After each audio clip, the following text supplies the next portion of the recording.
Guerin as Pro-Ams. So again, they did a mighty job given where that car had been expected to be against the Pro cars. We know that they're both quick, but you don't always anticipate Pro-Ams to finish ahead of the Pro drivers. The race is going to be 47 minutes in duration. They're normally 50 if you follow Lamborghini Super Trofeo, but it's 47 minutes here and 2 formation laps. Now, one of the big concerns on an ultra-fast circuit like this is you don't want cars running dry fuel. So the race shortened slightly, and also so that the teams can have a little bit more confidence. That second formation lap takes place within the time. So in terms of racing time, it's probably about 44 minutes that we will be looking at. You can see how busy the grid is, and that's allowing for a couple of withdrawals after damage yesterday. And this is a really weird grid as well, because Q2 also had to be stopped early with cars going off the road, and therefore you've ended up with some quick cars pretty much out of position. So there's a lot to look forward to over the course of this 47-minute race. Grid starting to take shape, and as it does so, pole position is to the car of Kalle Bergman and Mans Tallinn, with the soloist Guido Luchetti lining up alongside. The regulations, of course, for the Super Trofeo Championship is that you can have a solo entry or you can have a 2-driver entry, but the pit stop times are a little bit different accordingly. So we're looking at here a pit window of 20 to 30 minutes, but if you are a solo driver, you stop for 93 seconds, and if you are a 2-driver entry, you only stop for 90 seconds.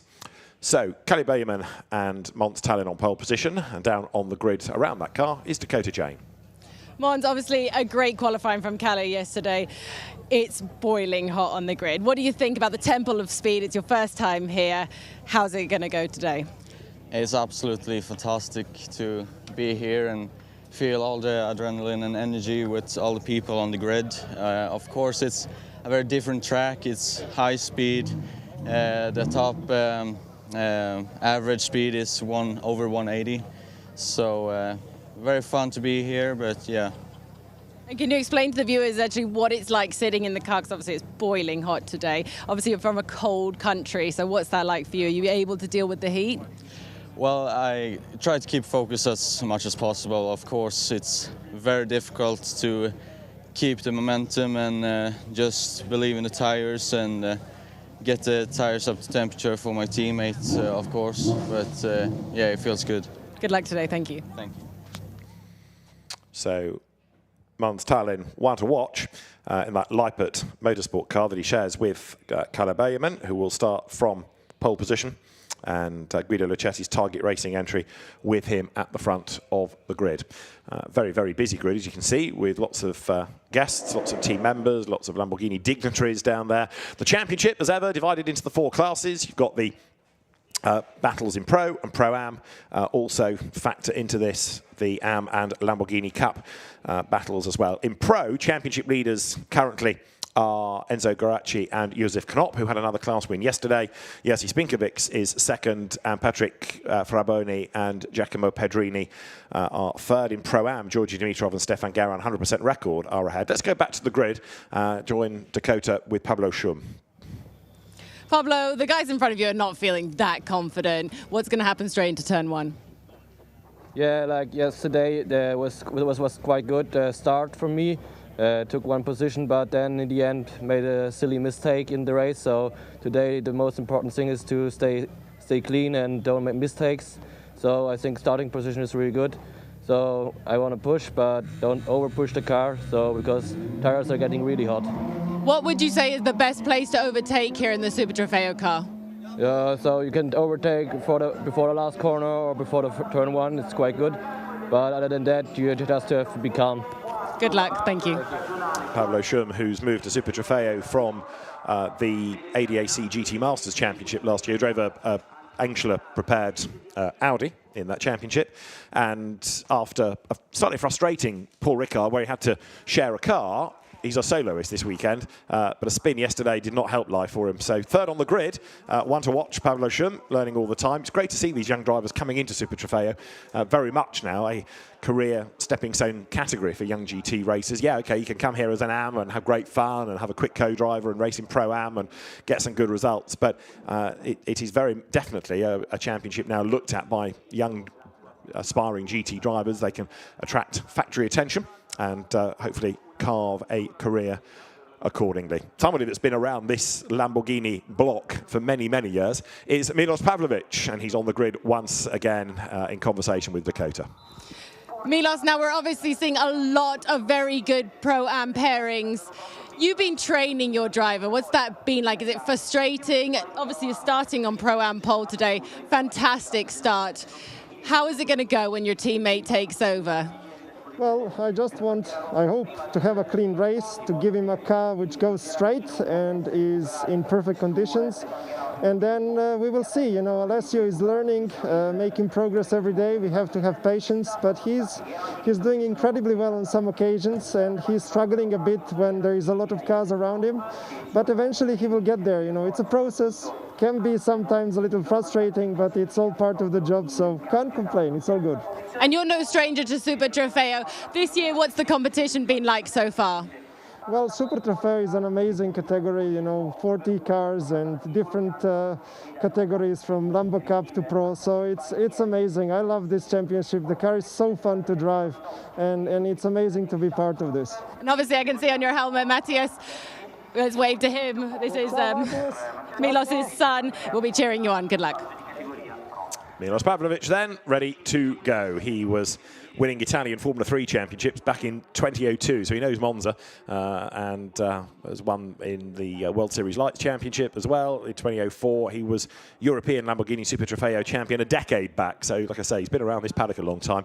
Just going back to the championship, the AM class currently being led by Adrian Lewandowski, although he had drama late race yesterday and was badly delayed after an incident. And also in the Lamborghini Cup, Holger Harmsen now is the championship leader there.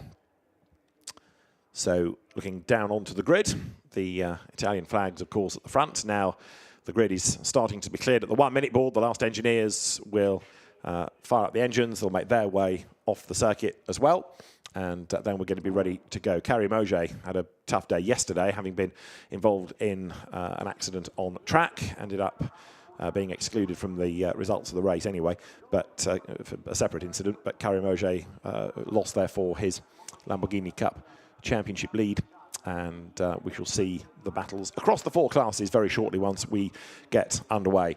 The championship, which will move from Monza, goes to the CrowdStrike 24 Hours of Spa at the end of this month, then to the Nürburgring at the end of August. Barcelona is its last SRO weekend before the Lamborghini World Finals at Misano. So you have the championships decided on the Friday after qualifying on the Thursday, the last 2 races, and then you go into the 2 World Final days where you've got the competitors from Asia and North America coming over. It's always a great festival of Lamborghini racing in the early November weekend at the Misano circuit, which of course is the level playing field, can't be included in any calendar up to that point. Right, grid now cleared, engines are fired up. Remember, 2 formation laps, the second one of which is going to be within the 47 minutes. So the cars will come through at the end of the formation lap at number 1. The clock will start. They'll carry on behind the lead car, the Urus, and then they'll grid up at the end of the second formation lap, but those minutes for that lap will have already counted as part of the race duration. So pole position, you can see to the blue and yellow livery of the car started by Kalle Böjerman, who used to race in TCR in Scandinavia and Radicals in Scandinavia. He drove in both the Pro and the Pro-Am categories, mixed and match last year in Super Trofeo Europe, so he understands the car. Guido Luchetti with him at the front of the grid. He was another driver that drove in the championship last season, as the cars should be getting away, but we've got a problem. 99 doesn't want to go, and that's the car of Anthony Pretorius, and there it is, stranded, so everybody having to dodge around it. Now, if you fall to the back of the grid, that is where you should stay, and the yellow flags very, very vigorously waved to everybody, as you can see, because the back of the grid completely unawares of that. The marshals, I can see, are now heading forward, and now the car is fired up. So Anthony Pretorius there gets going, but by the letter of the law should sit at the back of the grid. He should not retake his position. So let's have a look then at the grid as the cars cycle their way through the first chicane. And it is Kalle Bergman starting on pole position with Guido Luchetti with him at the front of the grid. Third is where you find Pablo Schum, and alongside him Benedetto Strignano, who had a quick trip through the gravel yesterday. The very experienced Stéphane Lemeray starts fifth, and Patrick Flaboni is on the outside of him, ahead of Milos Pavlovic, from whom we heard on the grid, and Adam Patera in the car that was on pole for yesterday's race, but sort of dropped back as the stints wore on. Then on the fifth row, number 36, Enzo Garacci. This is the championship leading car in Pro with a lot of work to do. Stefan Tribodini is alongside, ahead of then Stefan Guerin, and it should have been the Lippert car of Anthony Pretorius, but that is going to have to now start from the back of the grid. Next you get to Pietro Perolini and Jerzy Spinkovic, second in Pro. Then Rosario Messina and Matteo Desideri alongside. On the ninth row of the grid is Andrzej Lewandowski and Matteo Polini, with his cousin Giacomo on the outside of that row. The 10th row, Anthony Nara, showing with the quick Dimitri Engelbert. Soloist Raffaele Giannoni alongside. Then it's Cedric Lima making a welcome return to the championship, and the hugely experienced Claude-Yves Gosselin. Renaud Kuppens is on row 12 for Boutsen. For GT3 Poland, it's Holger Harmsen ahead of Karim Auger for Rexel Villorba Corsa, and then Philip Tang alongside him. Diego Locanto, who had a good run yesterday, he is on row 14 alongside Adalberto Baptista, who was in the wars yesterday. Then it is Carhen Tse and Alfredo Hernandez Ortega ahead of Francesco Turzo and Christian Bortolato. Adrian Lewandowski is on row 17 with Luciano Privitello for company. Ettore Carminati and Serge Doms come next, with the back row being Paolo Biglieri and Igor Oroshev. So that is the grid, that's how they line up, and the field then working its way now up to the Variante Ascari on this first formation lap. As I've been saying, there's going to be another one to come, and that counts within the time. All of this to make sure that the cars aren't going to be coughing for fuel at the very end of the race. So down towards the Parabolica they come. Look down from the drone and you can get a flavour of what Monza is like and where it sits in the park, with people going about their daily business, out for a run, out for a cycle on the neighbouring roads around the park. The paddock, very, very busy indeed, as you can appreciate, with so many teams for this, so many teams for the other support races that we have, and for the main GT World Challenge race, in which we are going to have Lamborghini presence, of course, in due course here. So the fans being treated to a one-mate Lamborghini race and then cheering for Lamborghinis in World Challenge Europe over 3 hours to come later on. Lots of weaving going on, as you would anticipate, to get the warmth into the Hankook tires, to get the pressures up into the Hankook tires as well. And then they come now down into the Parabolica with this formation lap set to be completed, and then the race effectively underway. They won't be racing in the true sense of the word, but the race will be on because the clock will have started. So they swing then now down to the Parabolica. Let's just pick out one or two of the cars before we go racing. There is Karim Auger. He's had a tough weekend so far. He came here as the man to beat in Lamborghini Cup, but he got drilled yesterday at the first chicane, an incident with Adalberto Baptista. A few choice words were said afterwards, which led to Karim not staying in the results. But he would like to avenge that today and take another category win. So Karim Auger's car, one to watch within the Lamborghini Cup battle.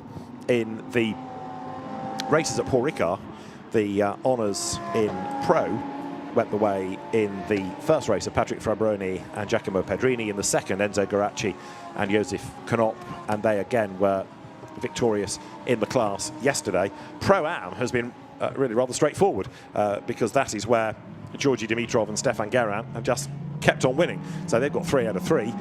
In Am, it was a win for Adrian Lewandowski in the first Paul Ricard race, for Pier Giacomo Randazzo and Stefan Tribodini honours in the second. And then yesterday's race here, the Am category, was again won by Randazzo and Tribodini. And in the Lamborghini Cup, Karim Auger won the first race, so he's had 1 win. Also, Adalberto Baptista, his nemesis of yesterday, has had a victory. And yesterday, Holger Harmsen took a win. So 3 different winners across the 3 races in Lamborghini Cup. So the antithesis to Pro-Am, where you've got the same combination winning and winning and winning. So this grid, based on a curtailed qualifying session, does have some quick people out of position, and I think there's going to be quite a lot of good racing as they battle their way up through the order, thinking of the likes of Egor Oranchev, for example, at the very back, and also a little bit further back than he should be, Adrian Lewandowski. Another one that was a bit further back when we looked at the grid was the Anthony Nara, Dimitri Engelbert car, and very definitely only 9th is not where you expect Enzo Guaracci to have put the Oregon team entry, number 36. So the field working its way now back to the Parabolica, or these days the Michele Alboreto corner, and the traditionalists are still going with Parabolica, but it is these days named to reflect another great Italian racing driver. The cars getting themselves into that 2x2 formation. The clock ticking on down, as you can see. So it will be the other side of 44 minutes to go once they come out of the corner and get themselves ready to go racing. And then there is that first pinch point, the chicane. You've got to be so careful going through turns 1 and 2. So many cars to get through a narrow bit of real estate. We'll see how they fare. So it is Kalle Bergerman then on pole position. It is rather Guido Luchetti alongside him. Pablo Schun for 3rd on the grid. This is the view coming round the Parabolica up towards the timing line and up towards the grid. Now we look to see the lights, which in a moment will go from red to green, and as they do so, the second race of Lamborghini Super Trofeo Europe starts with a bang, contact before the lights have even changed, and that's one car eliminated now. Has the race been allowed to go? It has. The lights have gone green, but it's been a rather messy start then as the cars accelerate off down towards the first chicane. 27 is the car that we have lost, that is going to grind to a halt, I think, with damage on that. On the run towards the first corner is Stefan Lemeret. He's got damage and he's effectively out of the race. Kalle Bergerman, it is in the lead. The other one that has picked up damage as they wriggle out of the chicane for the first time was 33, and that was Milos Pavlovic, I fear. And there's more drama coming up through the chicane as well. Look, slow cars picking up damage and limping on. So the start for sure is going to be investigated as they pound their way now up towards the second of the chicanes, the Roger chicane. Kalle Bergerman in the lead, then Guido Luchetti in second place, and then a good start by Adam Patera. He is up into 3rd from 8th on the grid. So it's very jumbled indeed as the field come through. Then for the first time from the back of the grid, Anthony Pretorius on his toes as well, trying to work his way back into contention, having thrown away a good starting position. And that is the man that was second in Pro in the championship. Jerzy Spinkovic's out of the race. Stefan Lemeret is out. That looks like Milos Pavlovic's green car that is out. The safety car has been deployed, so 1 or 2 drivers accelerating a bit previously, finding slow cars ahead, and the contact was triggered. Now who is that limping back to the pit lane? That's the Cedric Lima Laurent car. So Cedric Lima's race is done as well, oh dear. So the race not even a lap old, and the safety car is called. So Kalle Bergerman is the leader, but they're all going to bunch up then as the field works its way then now through the Variante Ascari. Safety car called, and the marshals quickly attending to the damaged cars, trying to hoik them out of the way. But Kalle Bergerman, the race leader, brings the field down to the Parabolica, being pursued by Guido Luchetti, and, oh dear, Cedric Lima's damage is plain to see. Tyre down, wheel locked, rear puncture as well. So he got caught up in the whole melee, and I don't think that car necessarily is going to get itself back to the pit lane. Jerzy Spinkovic, who's moved in the last couple of years away from Clio's into Lamborghini, thinking that it would be less rough and tumble. Certainly got a good workout at the first corner.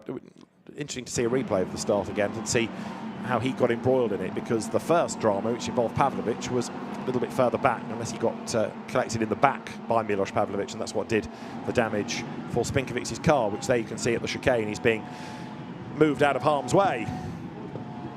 So I said the chicane was a pinch point. Well, we'd had contact even before the lights changed this time, which is never a good look. So the field comes through the right-left flick, turns 1 and 2 at the Rettifilio chicane. Put in to keep the speeds down, going all the way through the Curva Grande. Right, this is the start of the race, and it was Pavlovic getting into the back of Lemire. Now, where did Spinkovic get caught up in all of that? At this point, he's okay. He accelerates away, and then they drop down towards the chicane. Looking at the orange car in the back of the shot, he brakes for the corner, and as we follow the leaders through, yes, somebody rattles into the side of him, and that's what has done for Jerzy Spinkovic, and that I think was Lima actually who got into the side of him. So Spinkovic was delayed at the start, avoiding all the melee around him. Let's have another look here and see if we can piece it together. Bang, up the inside goes Cedric Lima's car. Yeah, so it was Lima that got involved with Spinkovic, and as a legacy of that, Jerzy Spinkovic is out of the race. Looking down from the drone, the contact already happened between Pavlovic and Lemire. And keep a look further back. Cedric Lima brakes late, goes across the grass and bang, comes across the road straight into Jerzy Spinkovic's car. So some were very lucky not to get involved in all of the dramas. Others were very unlucky to be in the wrong place at the wrong time. So the race director, Alain Ardon, keeps the race going. And he'll be throwing reports behind him to the steward saying, right, look at this, look at this, look at this, because a lot went on that first lap.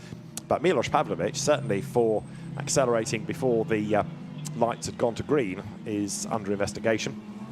And that's going to be rather harder to explain away, I suspect, when he has to face officialdom later on. So we've lost Cedric Lima, we've lost Jerzy Spinkovic, we've lost Milos Pavlovic, we've lost Stefan Lemire.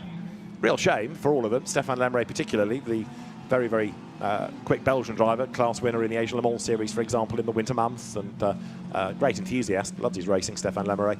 But Cedric Lima, who's come back into a championship that he was a mainstay of a good few years ago, doesn't get very far, sad to say, because that car that he would have shared with Laurent Geny has stopped out on track. So, start under investigation, cars to be cleared, and 38 minutes are on the clock as they turn their way up now through the Variante Ascari once more. There you've got the Oregon team car of Enzo Guarracci going through. Contact between Pavlovic and Lemire is under investigation. Call Lummy, what a surprise. Enzo Guarracci then, the pro winner yesterday, up into 6th place. Adam Patera, though, is the one that's made the best start of anybody, having been on the 4th row and up to 3rd, even by the 2nd chicane. So as the field wriggles its way down towards the Parabolica, let's head to the pit lane. Josef Knopp, co-driver to Enzo Guarracci in 36 with Dakota. Joseph, we didn't manage to get to talk to Enzo on the grid. That was a mega start. What are you thinking? It was pretty good start from Enzo. Just keep it up and hope we will do even more in race. Currently P6, but in one lap from P9, I think it's awesome. Just keep it up. Do the restarts make you nervous, knowing there's really nothing you can do? It's, same as I told you yesterday, for Enzo and for me, at the moment it's winning lottery, because this is the place where we can gain from. So yesterday obviously was a fantastic result for you, finishing in P1 in Pro, but you didn't get the overall win. So is that what you're striving for today, or what did you learn from yesterday that you could have used today? Our target is always win overall, but yesterday we were overall happy from P6, and yeah, the target for today is completely same as yesterday. So. Also, you and Enzo are currently leading the championship with quite a hefty lead as well, so that's got to put you in a good feeling for today. It's amazing, but it's just the beginning of the season, so we can't say anything so much. Let's wish Enzo luck. Thank you very much. Thank you. So then, we've got the cars behind the safety car. Josef Knopp, who will take over from Enzo Guarracci. He was the ADAC GT4 champion, in other words, the German GT4 champion last season, moving up then to Super Trofeo for this year. Championship leaders coming into this race. You can see their witness marks on the ground from presumably Cedric Lima's car dragging itself around on that lap. We're currently on lap 4, and there's an awful lot for race control to investigate at the minute. So the driver's eager to get on with the programme, so to speak. Of course, the pit window remains unchanged, even though the race has been slightly shortened. That will still be between 20 and 30 minutes. If you're on your own, you have a slightly longer pit stop by 3 seconds. Why? Well, it's because you've been in the car, you've been on the track, you know what to expect, whereas an incoming driver is completely new. So over him, you have an advantage, and just therefore to try to balance that, you just serves a slightly longer time in the pit lane. There you can see Cedric Limer's car being retrieved. You can just catch the rear wing as it is loaded onto the back of the flatbed. And that's the last car to be retrieved. The start, no further action, although 33 Pavlovich, 27 Lemire, that is being looked at, we understand, but the actual start procedure not being. So number 61 there is the Oregon car of Pietro Perolini. That's the leading AM at the moment. The Oregon team, that familiar multicoloured livery has been so prominent in recent years in Super Trofeo, but equally in multiple Renault one-make championships and World Touring Cars, European Touring Cars in seasons past. It's a very, very successful team, very proud, historic Italian race team. And ever since it came into Super Trofeo in 2020, has been a force to be reckoned with. So Kalle Bergman, lest we forget, is the race leader. We're still under safety car conditions, of course. And once that car of Cedric Limer is out of the way, then we can start to plan the resumption of this race. The field coming through, there's Anthony Pretorius, who gave up that grid position by, of course, having to start at the back, but he's got himself back up into 17th. The recovery truck, we understand, is on its way off the circuit, out of harm's way, and that therefore should mean that we're not far from being back in business, therefore. Drivers maintaining the temperature, the pressures within the Hankook rubber as they come down to the chicane. And with 4 cars gone, the Lemire Pavlovich incident is going to be looked at after the race. There's number 13, yesterday's race winners and Pro-Am winners, Stefan Guerin and Georgi Dimitrov's car. It's Stefan Guerin who starts today. They're currently class leaders, 9th overall, but still leading in Pro-Am. And behind is 34, which is the next of the Oregon fleet. Seems to be more every year from the Oregon team, which is started today by Rosario Messina. So there is Kalle Bergman, the race leader, turning his way for the Leipert Motorsport team up through the first of the 2 Lesmo bends. Safety car stays out, but it will be in this lap, so we are going to go racing at the end of the lap then. So there's confirmation, safety car in this lap. So race control, this is the end of lap number 5. And before we do get back underway, in 11th place, Pier Giacomo Randazzo's car. Let's hear from him. Piero, obviously running in P11. It was okay, the start for you. Stefan's in the car. He's quite reliable, right? You've got 3 minutes to get ready. How do you prepare yourself to get in the car on this kind of a restart as well? It's quite complicated. To be honest, this moment is not a fantastic moment because you have just a bit ansia to start, but a part of me wants to start as soon as possible. And about Stefan, have made not a fantastic start. Actually, he's 11. And we hope to gain some position to hope to win. We'll let you get ready. Don't be anxious. You'll be fine. Thank you. Good luck. And the Stefan in question is Stefan Tribodini, who is in the car at the moment, 11th, but second within the AM category. The green flag is ready, the green lights are on, and we go racing as Kalle Bergman then, with 32 minutes on the clock, powers out of the Parabolica, goes up over the timing line at the Temple of Speed. We're back racing, and look at the gap that he's pulled as Guido Luchetti is under attack from the Malaysian driver, Adam Patera in the white car. The Vincenzo Sospiri run entry up the inside line then as they drop down towards the Rettifilio for the first time on the restart. Patera brakes as late as he dares. Luchetti brakes even later. The leader goes off the road. Second place, Luchetti goes off the road, skip the curb, back onto the racetrack. Adam Patera might be able to take advantage of that because he was on the tarmac and he had the line as they power their way up towards the Curva Grande. It's still side by side for second, but it's Benedetto Strignano up from 4th who has made full advantage of that. So Patera didn't take advantage. He's dropped back. Strignano is on the inside line for the Roggia chicane. Guido Luchetti on the outside. Strignano on the inside up the curb. Off the road and back on again. Skips Luchetti. Well, you could argue he was off the racetrack and gains an advantage there because he comes out in a clear second place. Strignano on the light saying, oi, that was cheeky. But as they work their way out of the first of the Lesmo bends then on lap number 6, Kalle Bergman leads. 'Twas ever thus ahead of Guido Luchetti, and then Benedetto Strignano, well wound up, it's fair to say. He's third and looking to try to find a way back through the pack then. The former Carrera Cup Italy driver Benedetto Strignano, another soloist, charging then in third place up towards the Variante Ascari. Battles on lower down the order as well, with Pablo Schum running in 5th. Enzo Garacci trying to gain ground from 6th on the resumption of the race. And from the back of the grid up to 18th place, Egor Orodchev, number 12, a car damaged yesterday. Shota Kazova's car, there it is, just the darker blue car going in through the back of the shot. And Egor Orodchev is on an absolute mission, no question about it. Here's the leader, Kalle Bergman, then coming down towards the Parabolica. And Strignano is still sitting on the back of Luchetti for 2nd place. So battle well and truly joined as the rest file through. There's Pretorius, number 99. The car spun out of the race yesterday by Silas Rutter. But right now, the Lippert car making some progress as the field come over the timing line. It is up front, Kalle Bergman. Guido Luchetti in 2nd place. The gap point, 4.31 of a second. As up the inside looks Benedetto Strignano. More in hope than in anticipation there, so we can't do it. Patera is 4th still. 5th is Garacci. Then he's gained a place against Pablo Schum, who in turn is ahead of Patrick Fraboni. Then it's Perolini, Messina and Guerin, who has dropped back. And more strife there, coming through the chicane. They just about get away with it, but in the midst of all of that, I think he had a rather delayed Messina and also 1 or 2 others getting caught up, so the order is going to shuffle as they get up towards the chicane. So I think Stefan Tribodini was one that fell back, and yes, Andrei Lewandowski was the other in the car that he shares with Frederick Schandorf. Up the inside line there goes 71, trying to gain places as they come up through the chicane. That is Matteo Pollini.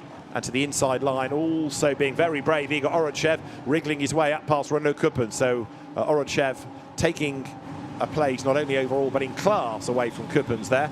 So that puts Orodchev now up into 4th in Pro-Am before he gives way to Shota Kazava for the 2nd stint in the race. So Bergman are trying to build this lead as they come up to the Ascari chicane. Stefan Guerin still leading in the Pro-Am competition. Enzo Garacci pushing forward all the time.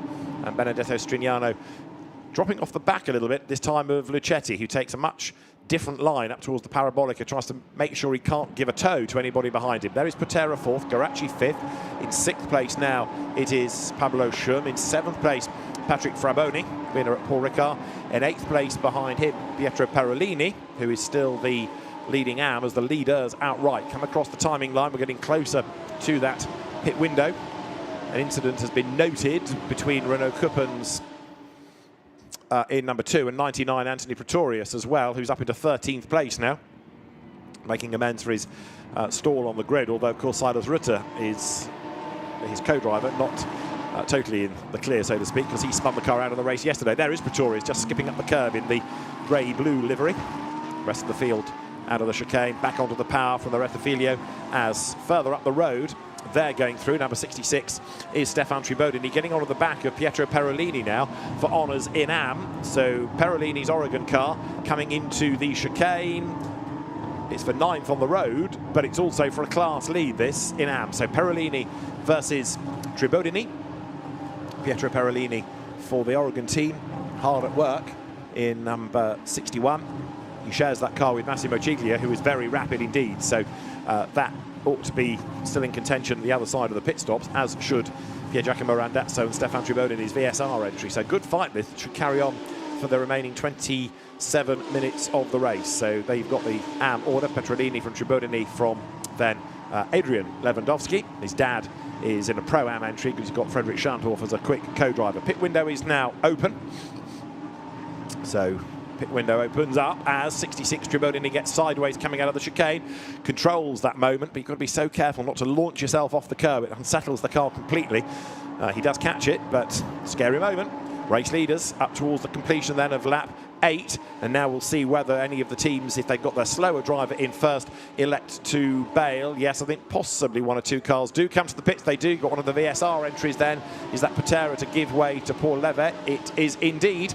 So Adam Patera comes in. Now you've got to be so careful here not to be short on the pit stop, because the penalties will come if you are. It's up to the team to make sure they release the car at exactly the right time. There's no major panic in the pit stops because you do have a control time to do. Into the pit lane came Adalberto Baptista. We switched to the car of Diego Locanto. Locanto went very well yesterday with Lucas Segu. They were 3rd overall and 2nd in Pro-Am from a good qualifying effort by Segu. So pit stops cycle through, engine off, radio check, and driver will jump out, co-driver will get in. in most cases. There are fewer solo entries than double driver entries these days. Number 9 is Patrick Fraboni. He accelerates up then through the Lesmo bends, crawling all over the back of Patrick Schum. He's got Giacomo Pedrini as co-driver. Fraboni, who was in the FX single-seater Pro Series last year, so new to the cars. Giacomo Pedrini came from Midjet Italia and the Euro 4 Formula 4 style competition. So he's, again, another newcomer, but they've adapted very well through target racing to these cars. There in his wheelchair, Nigel Bailly, ready to get on board the car that Serge Doms has started. And Nigel Bailly clambers aboard. We've seen him in GT World Challenge. We've seen him racing at Le Mans, and has been a welcome addition to the Super Trofeo ranks, the injury, a legacy of motocross many, many years ago. So they're back on track. Goes the VSR entry, number 6. Now Paul Levette at the wheel of it. That was the car that qualified on pole position for yesterday's race. So Levette's got good speed, although he did get shuffled back in the pack quite markedly yesterday. We'll give this a few laps just to have a look at how the order is going to be distorted by the pit stops, but the fastest car on track at the moment is Enzo Garacci, number 36. He's done the best lap of anybody, and then getting faster and faster all the time, trying to get the car up the order as best he can before he hands it over to Renault Kuppens. Kalle Bergerman then still in the lead of the race, and the advantage over Guido Luchetti is around 11/10 of a second as there are more battles here. Look, coming down towards the first of the chicanes, including number 32, which you can see just scrabbles through. That's Paolo Biglieri's solo entry. So he goes through into the Curva Grande. The number of pit stops, of course, for the leaders still at 0. Pablo Schum, however, was an early pit stopper, so he drops out of that lead battle pack and will chip his way back into contention. Carrie Moget is being looked at for going quickly under a yellow flag. 1 or 2 other incidents not concerning race control, so we'll move on from them as you look at Pablo Schum waiting for the Lippert car controller to say, OK, go, and then by the time you get to the end of the pit lane, your 93 seconds should be up. So if you go when I tell you, and not before, and you go at the regulation speed, this will all work out beautifully. So stopwatches will be studied. Meanwhile, this is Paul Levette, fresh into number 6. And he's got the road to himself. This is absolutely perfect spacing. So now what he wants is a series of qualifying style laps to chip away at the deficit the number 6 had against the race leader. But we might be getting another interruption because there's a yellow flag, as you can see, with the car off into the gravel. And that is Francesco Turzo's car up at the Lesmo bends. So that car off into the gravel. Was it pushed? Did it fall? The answer is a little bit of a push possibly there. Around goes Turzo, backwards into the gravel, and the DL Racing car beached. And now we'll see what Race Direction chooses to do. It could be that they'll keep the race going while the pit window is open, and then once everybody has made a stop, then neutralise the race to get Turzo's car out of the way and hope people are cautious under the yellows up at the Lesmos, because throwing a safety car or a full course yellow, for example, now just leads to all sorts of confusion against those that have already made a pit stop. And the pit lane is busy. Raffaele Giannoni coming in number 96. Number 7 is Carrie Moget in the background, and there are battles on track as well, which include Kalle Bergerman, who is approaching the incident zone, so he can't get through the traffic. Yellow flag being waved means no overtaking, so that brings the lead gap right down. Guido Luchetti benefiting there from Bergerman standing on the brakes. He closes right up onto the back of him. Through they come. And now the drop down into the Variante Ascari. This is where Bergerman wants to try to get through the traffic as quickly as possible. And he's also thinking about when he needs to come in to give that car over to Mans Tallinn.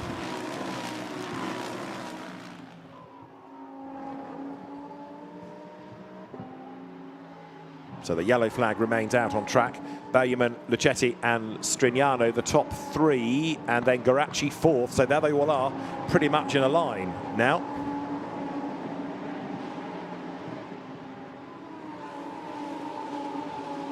Cars turn their way over the line, leader in this time. So up to the pit-in line comes Kalle Bergerman. Also in is Guido Luchetti. They've been together on track, and they are still together, even now down the pit lane. So that gives the lead for the moment over to Benedetto Strignano. And here, don't forget that Bergerman will give the car to Mons Tallinn. Guido Luchetti will stay behind the wheel. Ergo, he has got to serve an extra 3 seconds in that car in the pit stops.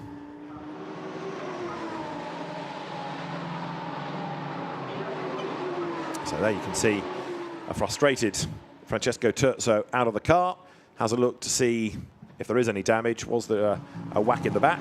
There, Anthony Pretorius gives way to Silas Rutter, and will then no doubt go and apologise to the team for being slow off the grid, which rather did for their chances, having to then come up from the rear of the pack.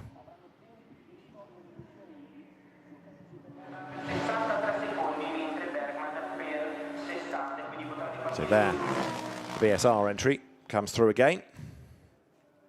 And as it does so, this is the hard-charging Paul Levet. We'll see once the pit window has gone through exactly where the car is relative to the opposition. But for the moment, Levet doing a good job. Comes up now towards the timing line again, will come through. There is Mons Tallinn joining from the pits aboard number 44. That was the car that Kalle Bergman brought in while leading. So a driver who's done the GT Winter Series, Mons Tallinn, still in the lead of the race, but there's going to be a change for second. Look, Paul Levet up ahead now of Guido Luchetti as they come into the braking zone. So the decision to get him in early has paid dividends, and also, in fairness, a good start, good opening stint done by Adam Patera. Big lock up there. That going straight on out of the pits is Silas Rutter. So there you can see how the pressure tells sometimes. You're fresh into the car, and Silas Rutter accelerates out of the pit lane, hits the brakes for the chicane at the Rettifilio, and just locks everything up, goes straight on. It was easier to go up the escape road than try and fight the car into the chicane and risk further mayhem. So now, with the drivers coming up through the Curva Grande, the leader, Benedetto Strignano, has come into the pit lane. So now the notional lead will go back to Stefan Tribodini, but in real terms, it's 44 Mons Tallinn in the lead of the race, and then Paul Levet in second. The last of the pit stop cycle through, including then Enzo Garacci giving way to Josef Knopp. And if we are going to end up with an interruption after the pit window to get Terzo's car out of the gravel, then that will possibly help the Oregon team think about an outright win, because all the gaps are going to bunch up. Going to be really interesting to see what the order is, what the gaps are like when we get into that final 18 minutes or so of the race, which is coming up pretty rapidly. Race leaders then come now down towards Parabolica. They're ready to rejoin is number 38, the car of Philip Tang, another of those DL Racing entries. This is Paul Levet then up through Parabolica. You can see the race leader ahead, Mons Tallinn. Number 44 will come by in a moment in the Leipzig car. Had a pretty tough day yesterday.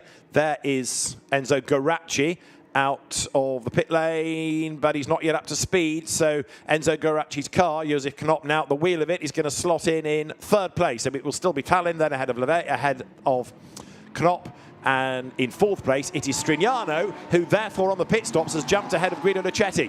So Luchetti is the one that has fallen back. Yeah, he had to serve an extra 3 seconds over the double driver entries, but same time as Strignano. So assuming that the Benedetto Strignano pit stop was done the right side of the regulation time, then Luchetti has certainly lost out, and he's dropped back into fifth place, having been second before the pit window. So frustration for Luchetti, no question about it, as he tries to fight back now.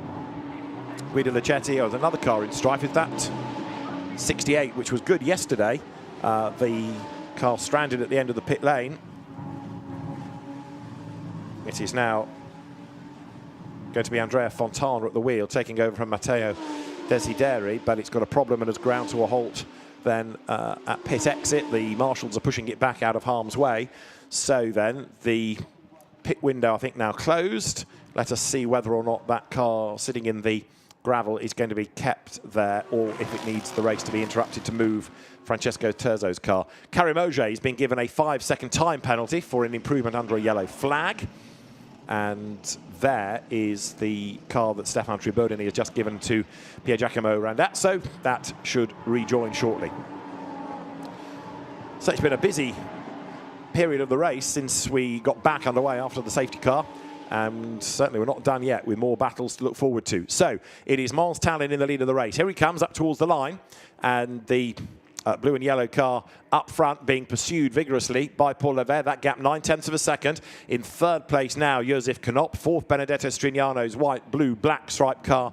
And then the black and blue car of Guido Luchetti is in the queue behind. Next up will be Pedrini, who's taken over from Fraboni, and then Pablo Schum next in the queue. So there, number 13, that's Georgi Dimitrov. Now, he's still leading in Pro-Am. I don't think an outright win's on the cards today like yesterday, but it's certainly looking promising as far as the class success is concerned, as the car again powers its way up from the Curva Grande to that Roggia chicane. Mons Tallinn then, race leader, goes through again. And as he does so, will make the run into the Lesmo Benz, looking very strong indeed up front, past Francesco Terzo's car.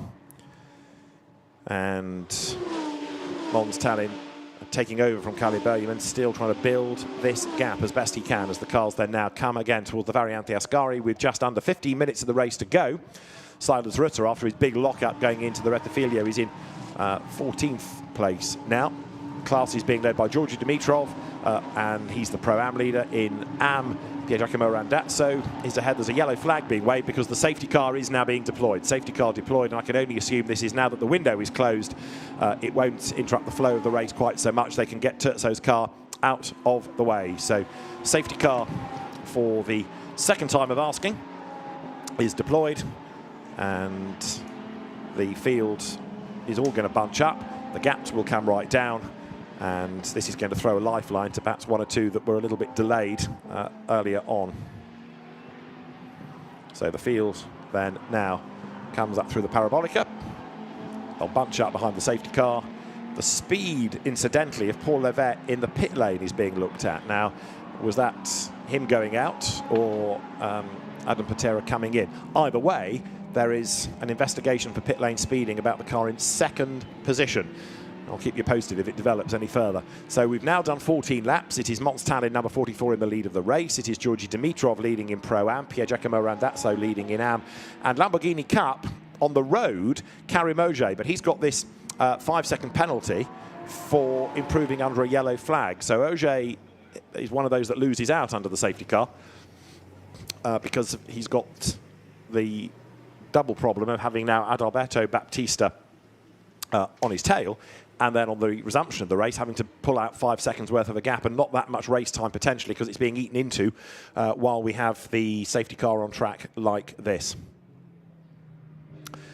So yellow flags and safety car back on track as the field turns then now up through the Roggia chicane. That's your Pro-Am leading Georgi Dimitrov, who goes through the left and right-handers of the Roggia chicane. The car currently is 8th, and the class opposition, Frederick Schandorf, 12th. So the good news for Dimitrov is he's got a bit of a buffer, more traffic between himself, and also good news comes in as much as the clock's ticking on down. So there's less time available for Schandorf to do anything about the class lead, because when we go racing, there won't be quite so much time on the clock. So this all eats into the time that we have behind Dimitrov. Piergiacomo Randazzo still leading in Am. He's not quite so fortunate because his opposition, Massimo Ciglia, is right up behind him in 61. You can see there, VSR Randazzo, and Oregon behind is the team that operates Massimo Ciglia's car. So that battle is very much alive. Terzo's car in a rather undignified state, hoiked out of the gravel. Massimo Ciglia, who was Pro-Am champion back in 2022. In the Oregon car there, so he's a man to watch on the resumption of the race, that is for certain. So there's a battle outright, and there's very definitely a battle in the Am competition as well.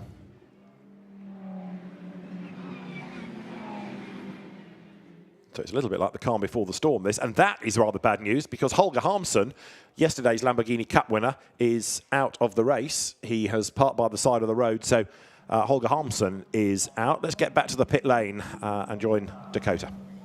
All going good so far, Kelly. It was a really good stint from you.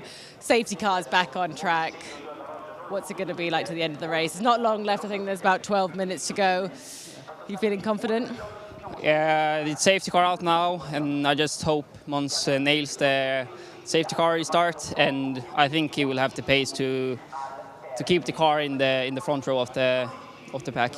Mons is obviously a lot less experienced than you in the Super Trofeo car. What's advice that you would give him?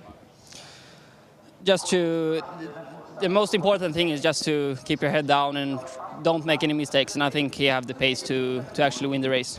I saw you talking earlier with either your mechanic or your engineer, something about the steering wheel. Is that cheeky to ask you what's going on? Is there a problem? No, no problem. We just try to improve the safety car start for Monza.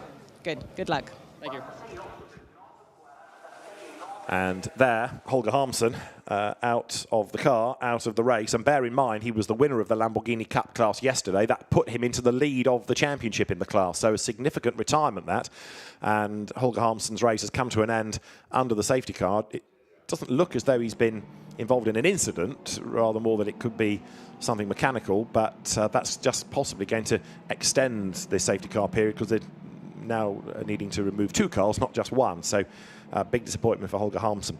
That was Christian Bortolato, number 41, you saw just going through the parabolica. 10 minutes are on the clock, as there is number 7, currently in 22nd place, Karim Auger. He now leads Lamborghini Cup on the road. But, like I say, he's got this 5-second penalty, so he is needing to pull away by 5 seconds, and his gap to his class rival is 6/10 at the minute. So Adalberto Baptista right in his tail as they come over the line.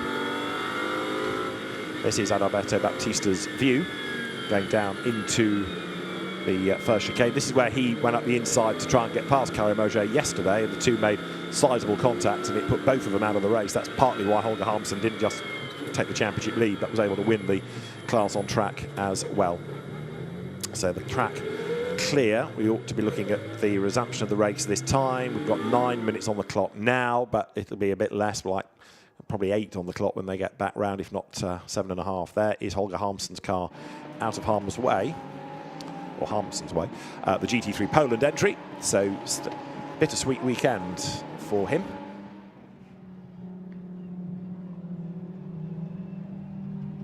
And that car is then out of the race, and we look forward then to our second Super Trofeo race getting underway, or restarting very shortly.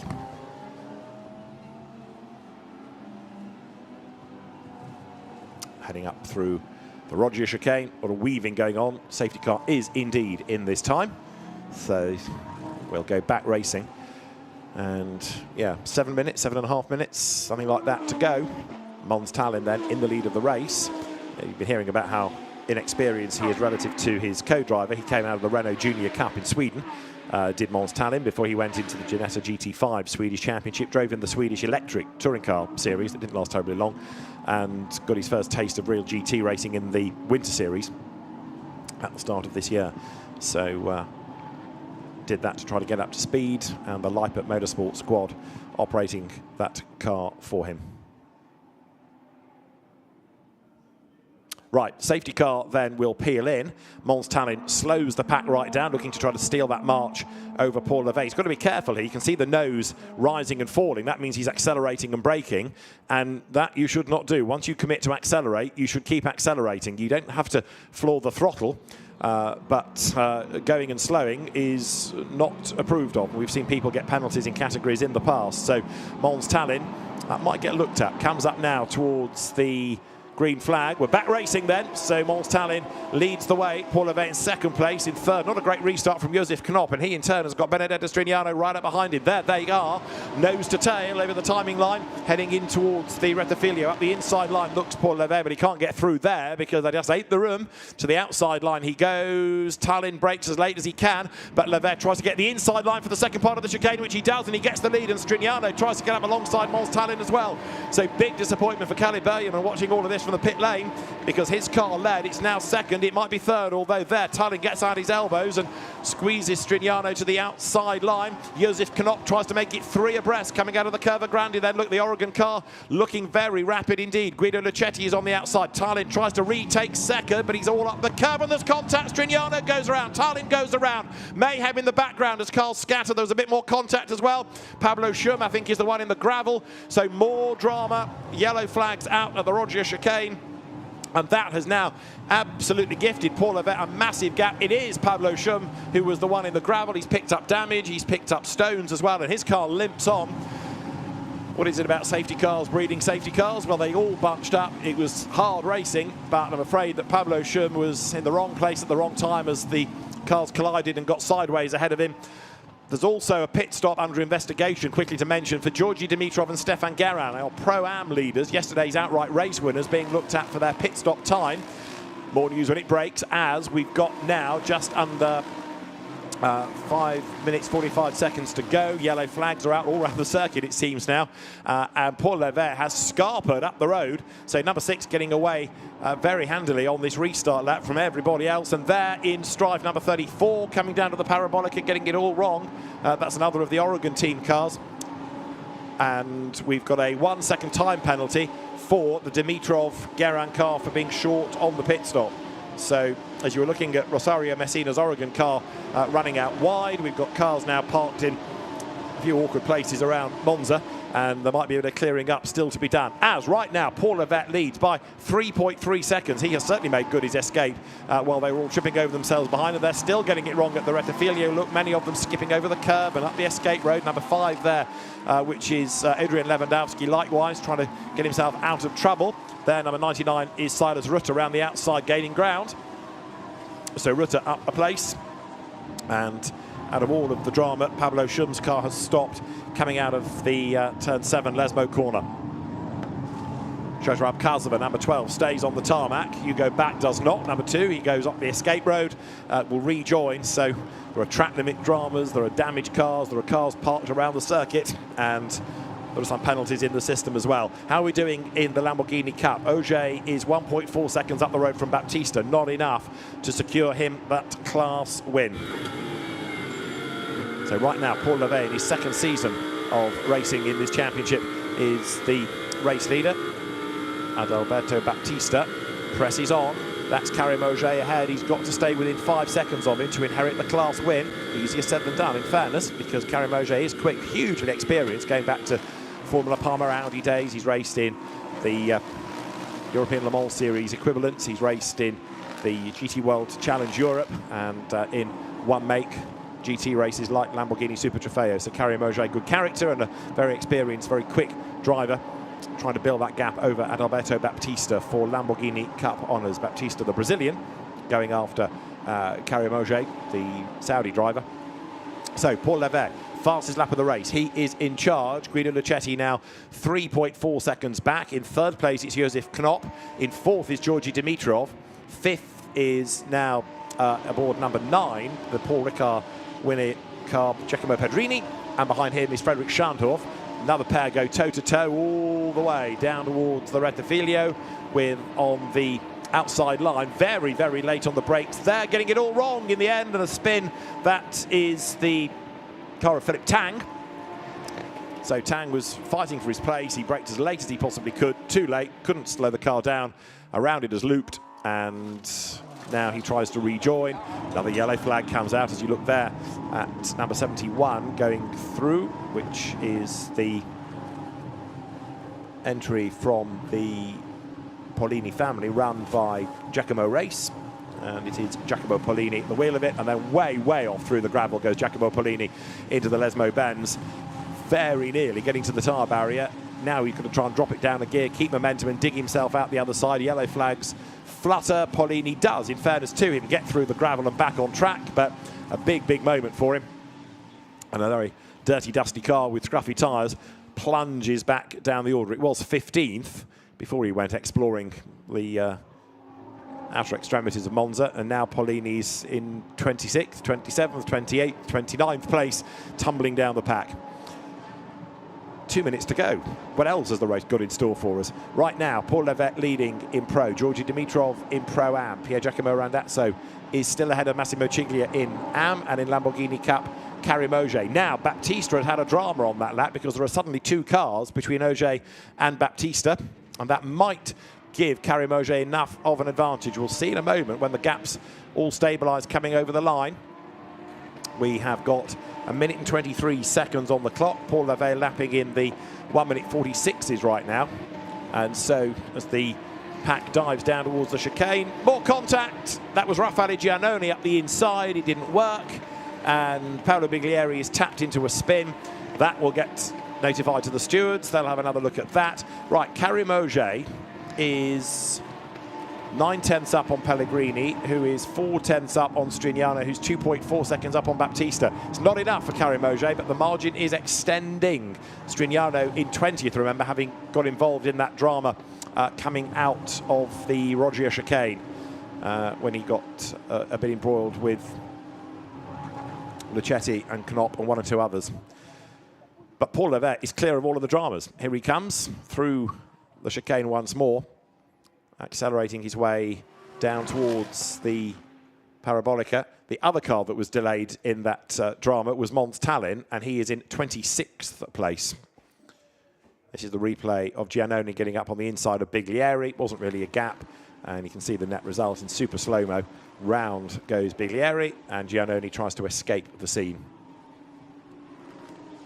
Now the clock is 4 seconds, 3 seconds, 2 seconds. Just Paul Levet will squeeze one more lap out of it. He came across the line, well, actually on 46 minutes, 58 seconds. There was no flag, but I wonder whether the clock's going to stop at that point, because notionally the race has been done. We haven't had a flag on the timing screen, but 46 minutes and 58 seconds. Yeah, it's just fractionally under. 3 years gone, though. One more lap for Paul Levet. And Guido Luchetti 4.6 seconds back. Third, Josef Knopp, and then Georgi Dimitrov running in fourth. Still heading for a Pro-Am win. Silas Rutter there in number 99 goes by.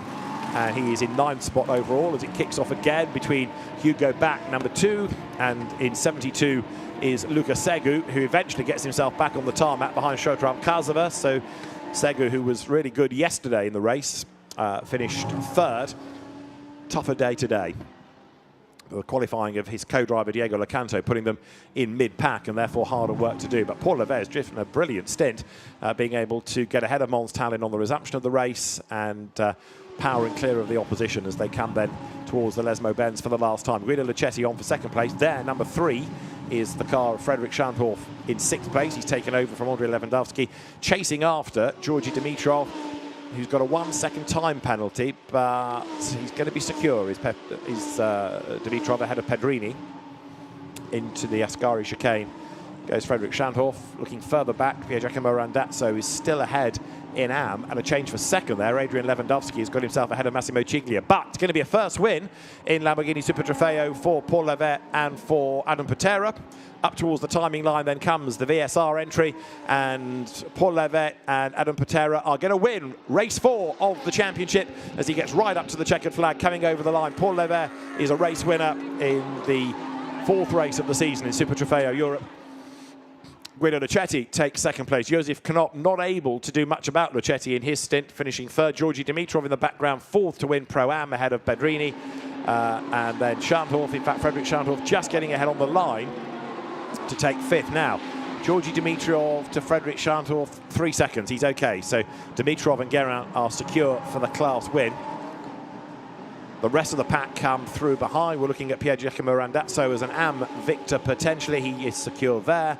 And more battles up towards the line, as you can see. Virtually a dead heat further back as there over the timing line comes Mons Tallinn in the end, getting himself 24th. But having been a race leader, big disappointment. And Kalle Bergman will be very disappointed indeed. He didn't look full of confidence in the interview, did he? But on the restart, Mons Tallinn certainly got all hooked up at the Roggia chicane. But Paul Levet and Adam Patera are victorious.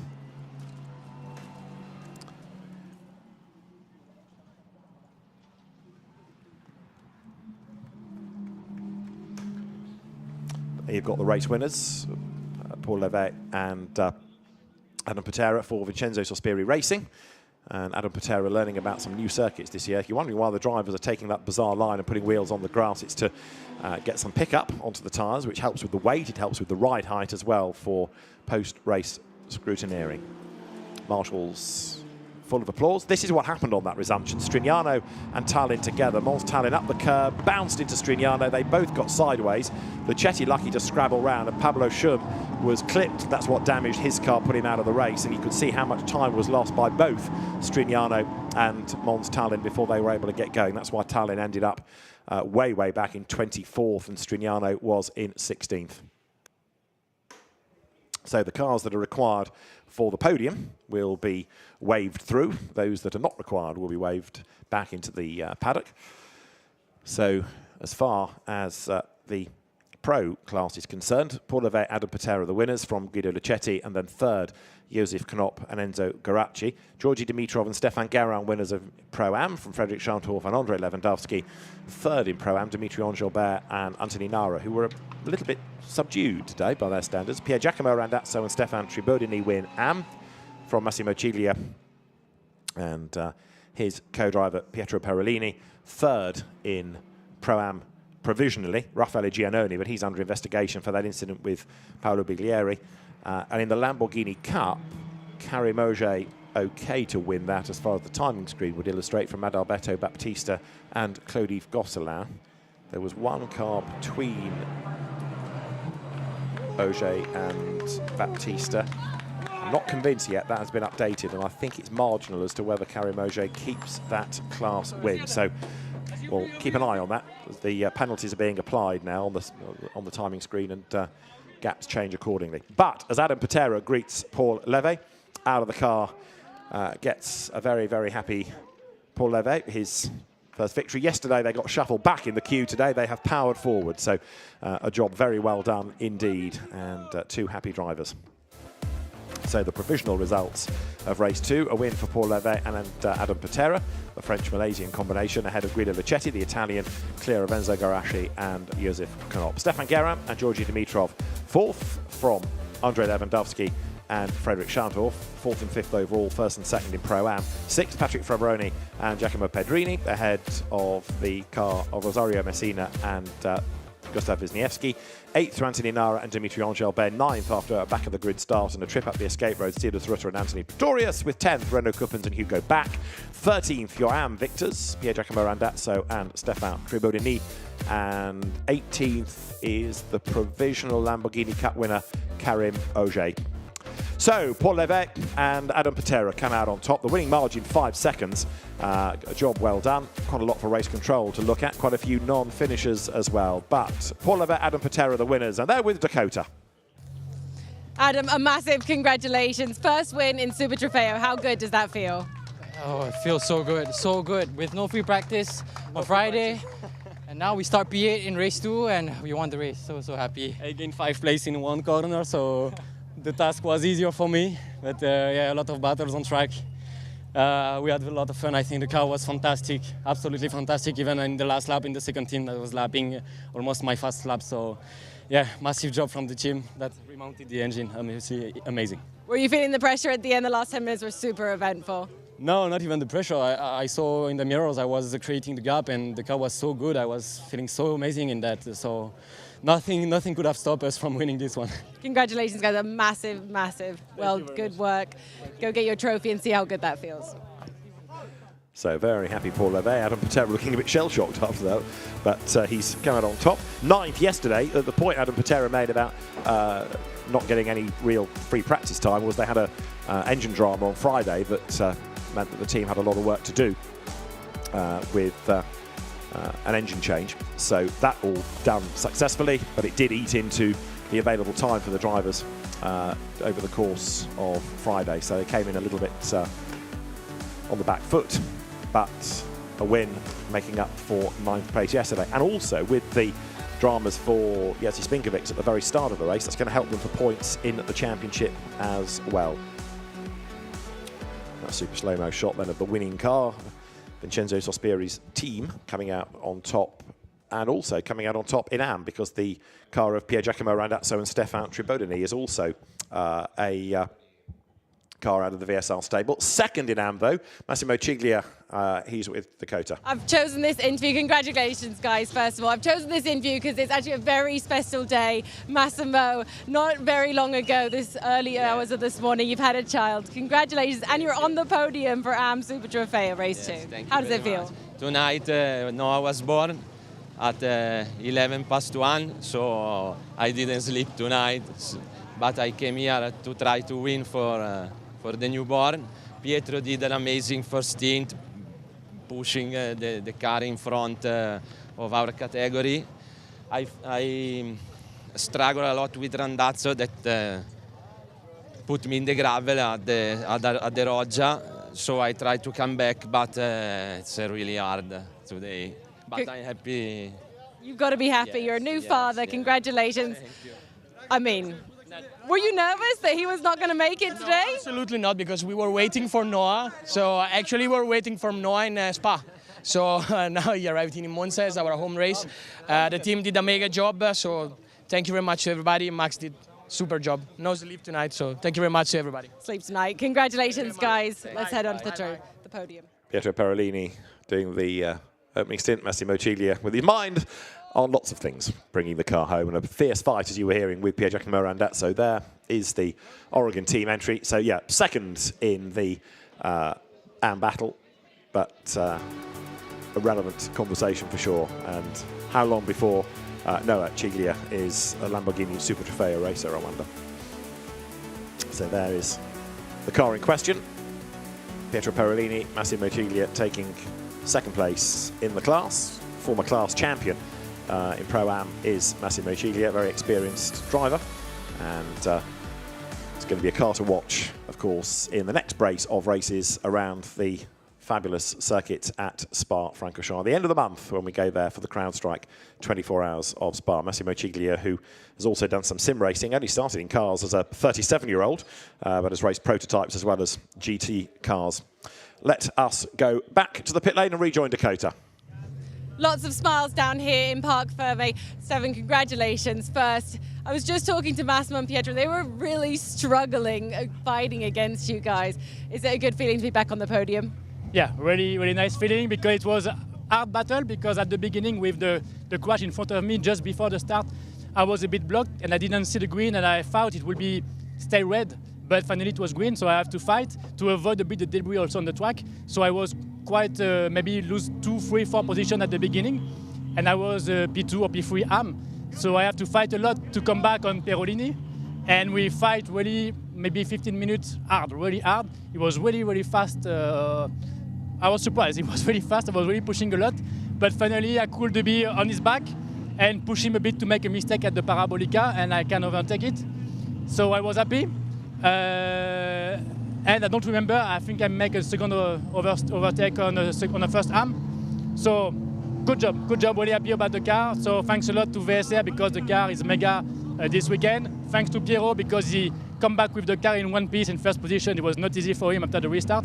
So happy to make a 2P1 in the weekend. It's perfect. So thank you a lot. You are, congratulations to Piero and VSR. Fantastic day for them. Yeah, thank you. Bye-bye. So drivers making their way to the podium, and happy Stefan Tribodini, a class winner. Replay of the start of the race was contact Pavlovic into the back of Lemeret, but they survived. But then there was more drama at the chicane itself, when up the inside went Adam Patera. Mons Tallinn was able to, Kalle Bergman, who was the race leader, was able to come out the other side. Others in the pack skipping the chicane. There was contact which eliminated 1 or 2 further cars, and it was certainly a dramatic start to the race. Eventually, when things started to settle down, Kalle Bergman was able to build his advantage. 1 or 2 others got shuffled back in the pack, and up from the back, Anthony Pretorius, number 99, he was trying to recover after stalling on the grid and giving up his grid position. Adam Patera then pitted early to put the quicker Paul Levet into the car, and Francesco Terzo got a tap from a teammate, and that put him into the gravel. The car ultimately, after the pit window closed, needing to be extricated, and that meant that we were all bunched up ready for the resumption of the race. Adam Patera was relayed by Paul Levet, and Kalle Bergman had given the car to Mons Tallinn, who got roughed up by Levet down at the first chicane, and worse was to come. He skipped over the curve at the Roggia chicane, clipped Benedetto Strignano, and as the pair rotated, others had to scatter in avoidance. Pablo Schum getting caught up with Georgi Dimitrov, and that putting him into retirement with damage on the front corner. Through it all came Paul Levet to take the race win, his second season in Super Trofeo, and a great victory at Monza. So drivers now making their way to the podium, 4 of which await, and the pro drivers first. So first up will be, for third place, the drivers from the Oregon car, Enzo Garacci and Josef Knopp. Guido Docetti for second place, and then the winners, Adam Patera, brings Paul Levet with him to the top step of the podium.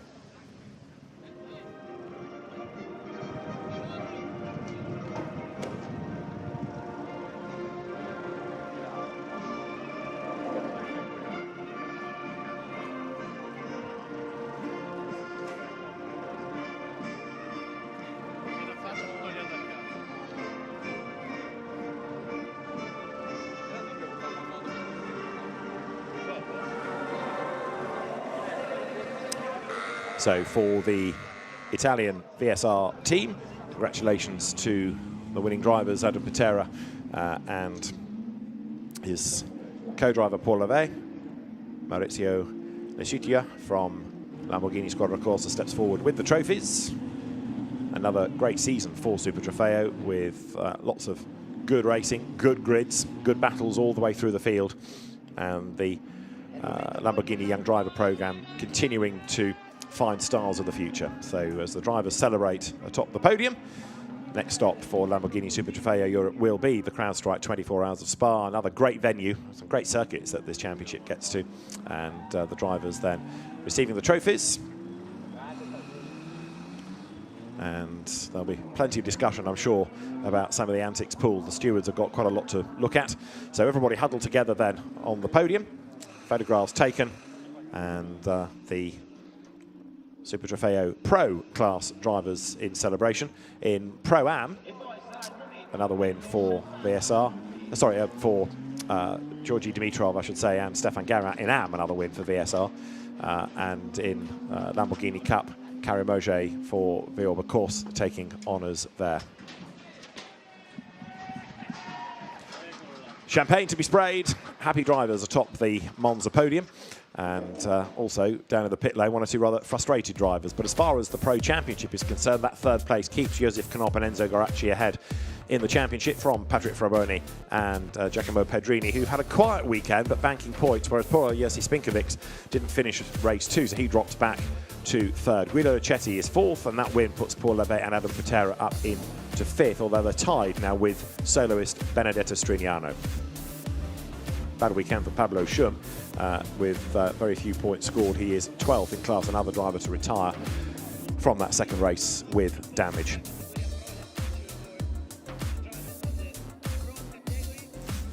So for the victorious drivers then, a chance to reflect on a very good weekend at Monza.